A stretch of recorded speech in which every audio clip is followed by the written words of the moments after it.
किसी राज्य के छोटे से गांव में आनंद और मनोज नाम के दो भाई रहा करते थे। आनंद मनोज का बड़ा भाई था। मनोज जहां अपने पिता सुखदेव के साथ मेहनत से उनके काम में हाथ बटाता, तो वहीं पर आनंद हमेशा घर पर आराम करता।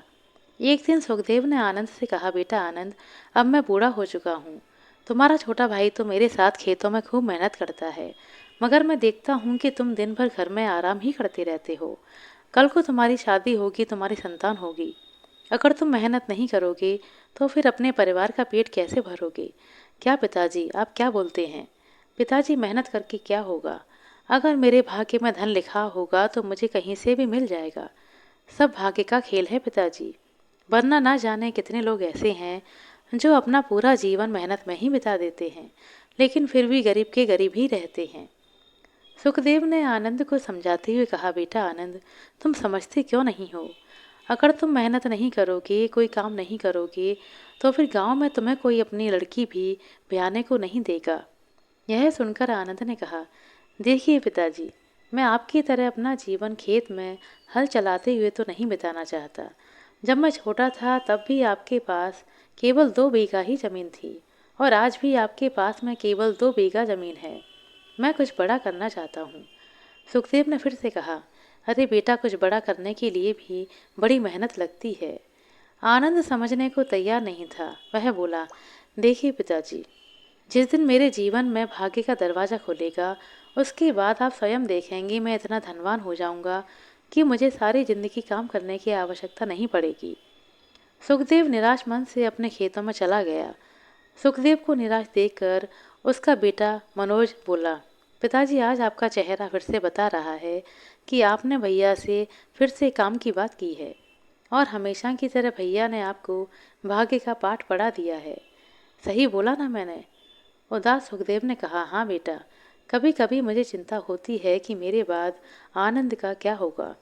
हाँ समझता हूँ पिताजी, लेकिन चिंता मत कीजिए, सब सही हो जाएगा। अगले दिन सुखदेव मनोज के साथ खेतों पर जाने की तैयारी कर रहा था। तभी वहां पर गांव का मुखिया पहुंचा। मुखिया को देखकर सुखदेव बुरी तरीके से चौंक पड़ा और बोला, मुखिया जी, आप इस गरीब के घर, सब तो ठीक है? मुखिया ने कहा, सुखदेव, तुम तो जानते ही हो कि मेरा कोई पुत्र नहीं है, सिवाय एक पुत्री के, और अब मेरी पुत्री राधा विवाह के योग्य हो गई है। तुम तो जानते हो कि मैं और मेरी पत्नी बूढ़े हो चुके हैं। मुखिया की यह बात सुनकर सुखदेव ने पूछा, आप क्या कहना चाहते हैं मुखिया जी? मुखिया ने कहा, मैं यही कहना चाहता हूँ कि मुझे तुम्हारा बड़ा पुत्र आनंद बहुत ज़्यादा पसंद है, और राधा भी उसे मन ही मन बहुत पसंद करती है। अब मैं अपनी पुत्री राधा का विवाह तुम्हारे पुत्र आनंद से करना चाहता हूँ। सुखदेव ने कुछ चिंतित स्वर में कहा, मुखिया जी, आप तो जानते हैं आनंद कोई काम नहीं करता है। सुखदेव की बात सुनकर मुखिया एकदम से बोला, हाँ तो इसमें चिंता की कोई बात नहीं। अरे भाई, मेरे पास जो भी कुछ है वह सब मेरी बिटिया और दामाद का ही तो है, और भला बताओ किसका होगा।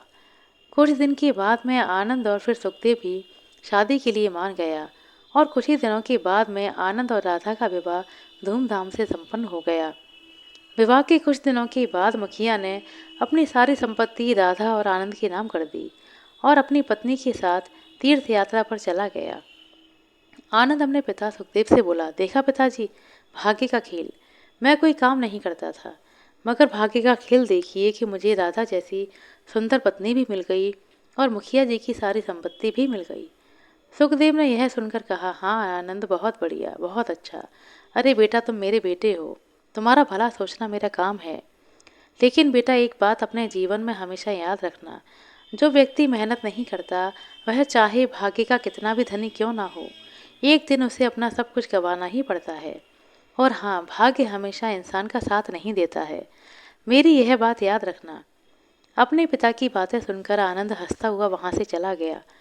कुछ दिनों के बाद मनोज का विवाह भी मोहिनी नाम की एक गरीब कन्या से संपन्न हो गया।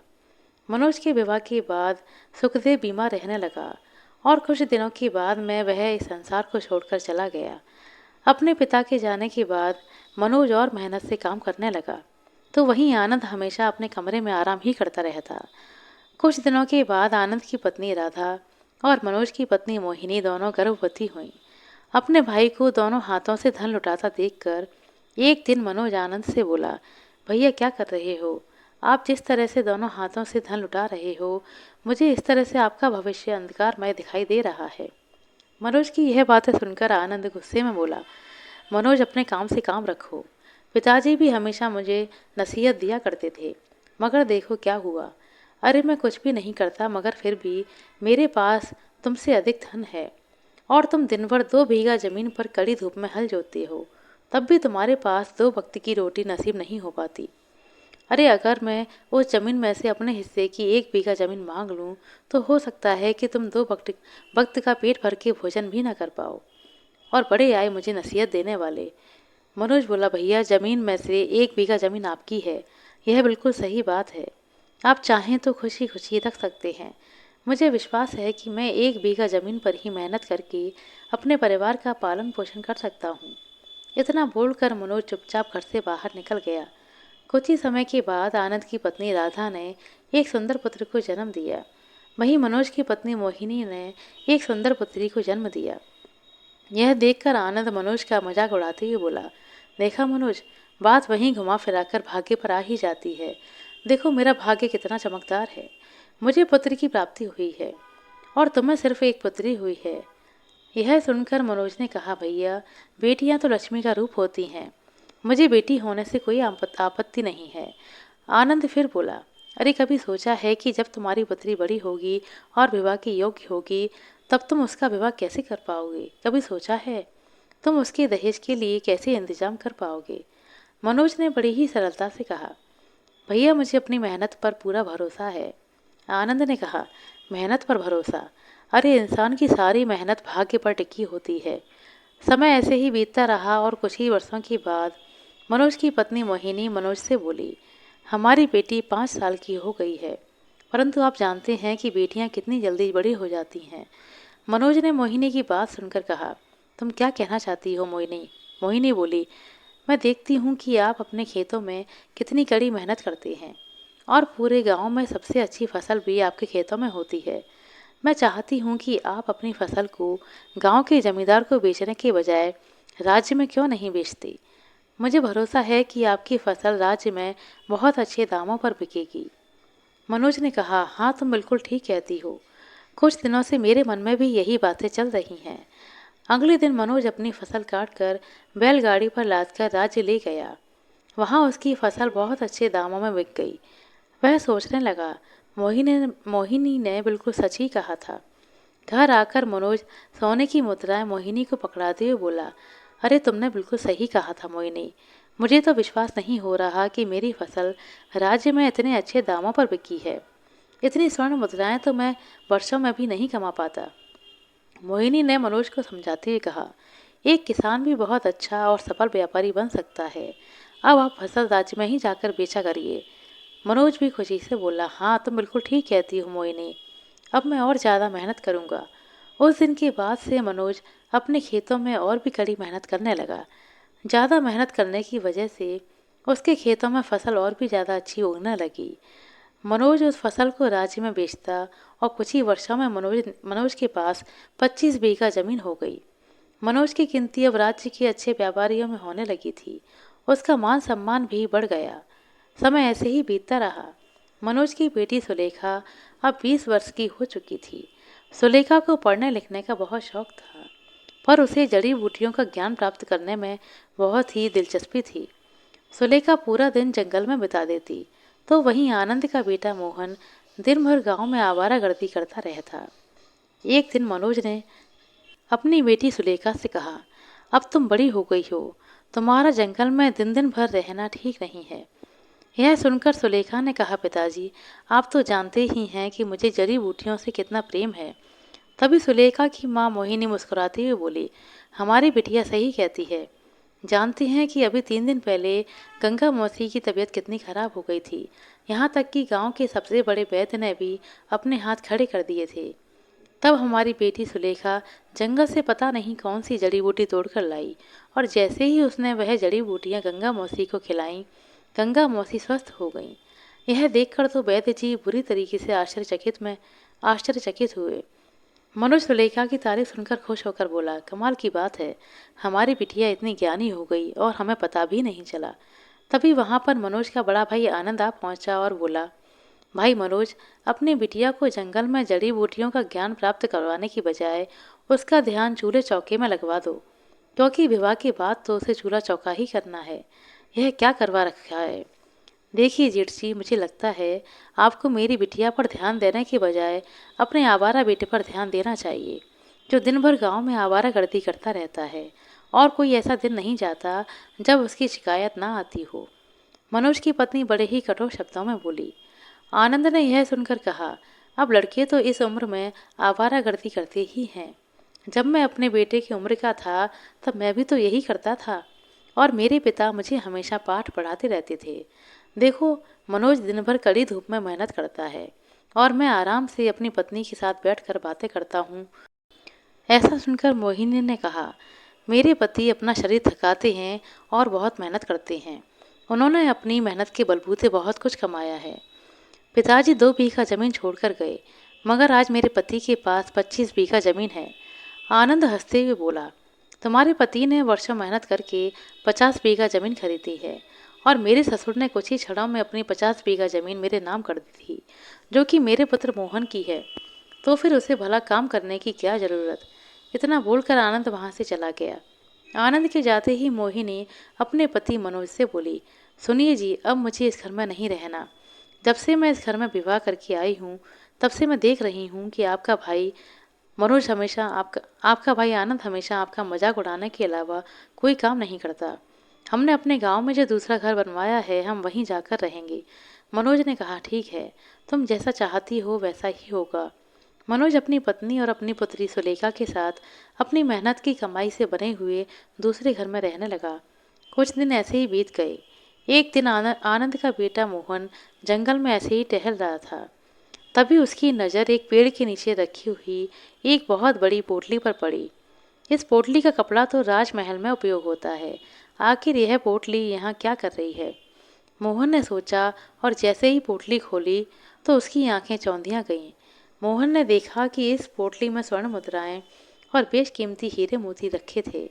मोहन सोचने लगा कि इसमें तो बहुत सारी स्वर्ण मुद्राएं, हीरे और मोती हैं। तभी मोहन की नज़र कुछ दूर खड़े एक व्यक्ति पर पड़ी। मोहन मोहन अपने आप से बोला, यह तो बीरगढ़ राज्य के महाराजा विक्रम का मंत्री चतुर सिंह है, पर यह यहाँ क्या कर रहा है? मोहन ने देखा कि चतुर सिंह के साथ एक और व्यक्ति खड़ा था और चतुर सिंह उससे आहिस्ता से बातें कर रहा था। अरे, मैंने वर्षों में राजमहल से यह स्वर्ण मुद्राएं और बेशकीमती हीरे मोती चुराए हैं। तुम एक काम करो, इन्हें दूसरे राज्य में मेरे मौसा को दे आओ। ठीक है, जैसी आपकी इच्छा। इसका मतलब यह हुआ कि यह चुराया हुआ धन है। जब यह चुराया हुआ है तो इस पर मेरा भी अधिकार हुआ। इतना कहकर मोहन ने उस पोटली को उठा लिया। अचानक चतुर सिंह की नज़र मोहन पर पड़ गई और वह कड़क आवाज में बोला, अपने कदम वहीं पर रोक लो युवक, यह पोटली मेरी है और इसे ले जाने की गलती मत करना। रुक जाओ, मोहन ने कहा, मूर्ख, मैंने तुम्हारी बातें सुन ली हैं। यह धन चुराया हुआ है। अगर तुमने मुझे रोकने की कोशिश की तो मैं महाराज के सामने तुम्हारी सारी पोल पट्टी खोल दूंगा। चतुर सिंह गुस्से से मोहन को घूरने लगा, मगर मोहन ने उसे नज़रअंदाज कर दिया और पोटली लेकर अपने गांव चला गया। चतुर सिंह उस व्यक्ति से बोला, पता करो यह कौन है, इसे मैं सबक सिखाकर ही रहूंगा। इधर मोहन उस पोटली को अपने घर ले आया और उसे खोलकर अपने पिता को दिखाने लगा। आनंद ने पूछा, अरे तुम्हारे पास यह सब कहाँ से आया? मोहन ने अपने पिता को सारी घटना विस्तार से बताई और बोला, अब आप ही बताइए पिताजी, मैंने सही किया ना? मोहन ने इतना कहा ही था कि तभी वहां पर चतुर सिंह और राजा विक्रम सिंह 2 सैनिकों के साथ वहां पर आ पहुंचे। चतुर सिंह राजा विक्रम से बोला, यह देखिए महाराज, आप मुझसे पूछ रहे थे ना कि खजाने की बेशकीमती स्वर्ण मुद्राएं और हीरे मोती किसने चुराए हैं। यह देखिए महाराज, चोर आपके सामने बैठा है और आपके खजाने से चुराया हुआ धन भी आपके सामने पड़ा है। इस चोर का नाम मोहन है महाराज। राजा विक्रम ने क्रोधित स्वर में कहा, सैनिकों, इसे बंदी बनाकर कारागार में डाल दो। आनंद राजा विक्रम के सामने हाथ जोड़कर कहने लगा, ऐसा मत करिए महाराज, हमने कोई चोरी नहीं की है। राजा ने फिर कहा, अपनी बकवास बंद करो। जी तो चाहता है कि इसके साथ साथ तुम्हें और तुम्हारी पत्नी को भी कारागार में डलवा दूं, लेकिन तुम दोनों बूढ़े हो चुके हो और मैं नहीं चाहता कि इस उम्र में तुम दोनों कारागार में अपना जीवन बिताओ। अपने बेटे को आखिरी बार देख लो, क्योंकि कुछ ही दिनों के बाद इसे सरेआम फांसी पर लटका दिया जाएगा। लेकिन हाँ, इस जुर्म में तुम पति पत्नी भी बराबर के भागीदार हो और तुम्हें भी सजा मिलेगी। मैं तुम्हारी सारी संपत्ति जब्त करता हूँ, यहाँ तक कि मैं तुम्हारा यह घर भी तुमसे छीन लूंगा। मोहन हाथ जोड़कर कहने लगा, महाराज ऐसा मत कीजिए। यह धन मैंने नहीं चुराया, बल्कि मंत्री चतुर सिंह ने चुराया है। मैंने तो इसे जंगल से उठाया है, मैंने कोई चोरी नहीं की। राजा ने गुस्से में कहा, बकवास बंद करो लड़की। एक तो चोरी करता है, ऊपर से झूठ बोलता है। सैनिकों ले जाओ इसे। राजा विक्रम सिंह के सैनिकों ने मोहन को गिरफ्तार कर लिया और कारागार में डाल दिया। आनंद और उसकी पत्नी की सारी संपत्ति जब्त कर ली गई और उन्हें उनके ही घर से धक्के मारकर बाहर निकाल दिया गया। आनंद अब सड़क पर आ चुका था। आनंद रोते हुए अपने भाई मनोज के घर पहुंचा और उसे सारी घटना बताने लगा। मनोज ने आनंद से कहा, अब भैया बात ऐसी है कि अगर आप मोहन को बचपन से ही मेहनत करना सिखाते तो आज आपको यह दिन नहीं देखना पड़ता। लेकिन आप ऐसा नहीं कर सकते थे, क्योंकि आपने तो अपने जीवन में कभी खुद भी मेहनत नहीं की। आप हमेशा भाग्य के सहारे ही जीते रहे और यही बात आपने अपने बेटे मोहन के दिमाग में भी डाल दी। अब आप क्यों रोते हैं? मनोज बोला, भैया आप जैसा कहते हैं वैसा ही तो हो रहा है। सब भाग्य का ही खेल है। अरे मुझे तुम्हारी बात समझ में आ गई मनोज। मुझे बगैर मेहनत किए सब कुछ मिल गया था, इसलिए मैंने कभी उसकी कद्र नहीं की। अगर मैं अपने बेटे को अच्छा संस्कार देता, उसे तुम्हारी तरह मेहनती बनाता, तो आज मुझे यह दिन नहीं देखने पड़ते। मनोज कहने लगा, ठीक है बस, अब चिंता मत करो भैया। मैं अपनी बेटी सुलेखा के साथ कल महाराज से अपने भतीजे मोहन की बात करने के लिए अवश्य जाऊंगा। चुप हो जाइए आप, चिंता मत करिए। अगले दिन मनोज अपनी पुत्री सुलेखा के साथ राजमहल पहुंच गया। मनोज राजा विक्रम से कुछ कहने ही वाला था, तभी एक दासी राजा विक्रम के पास आकर बोली, महाराज आपकी पुत्री की तबीयत काफ़ी बिगड़ गई है, कोई सुधार नहीं हो रहा। राज्य के सबसे बड़े वैद्य ने हाथ खड़े कर दिए हैं। यह सुनकर राजा विक्रम चिंतित हो उठा और मनोज और सुलेखा की ओर देखकर बोला, तुम दोनों कल आना, हम तुम्हारी गुहार कल सुनेंगे। महाराज अगर आपकी आज्ञा हो तो क्या मैं एक बार आपकी बेटी को देख सकती हूँ? सुलेखा ने पूछा। लेकिन तुम मेरी बेटी को क्यों देखना चाहती हो? मुझे जड़ी बूटियों का बहुत अच्छा ज्ञान है महाराज। तो तुम क्या कहना चाहती हो कि मेरी बेटी को बड़े बड़े वैद्य सही नहीं कर पाए, लेकिन तुम सही कर दोगी? जी महाराज, जब आपकी बेटी के ऊपर किसी भी वैद्य की जड़ी बूटी असर नहीं कर रही, तो एक बार मुझे भी कोशिश कर लेने दीजिए। हो सकता है कि मेरी दी हुई जड़ी बूटी खाकर आपकी बेटी ठीक हो जाए। राजा विक्रम सुलेखा और मनोज को अपनी पुत्री के कक्ष में ले गया। सुलेखा ने देखा कि राजा विक्रम की पुत्री पलंग पर लेटी थी। सुलेखा ने उसका हाथ पकड़कर देखा और कुछ देर बाद राजा विक्रम से कहा, महाराज मैं अभी आती हूँ। इतना कहकर सुलेखा वहाँ से चली गई।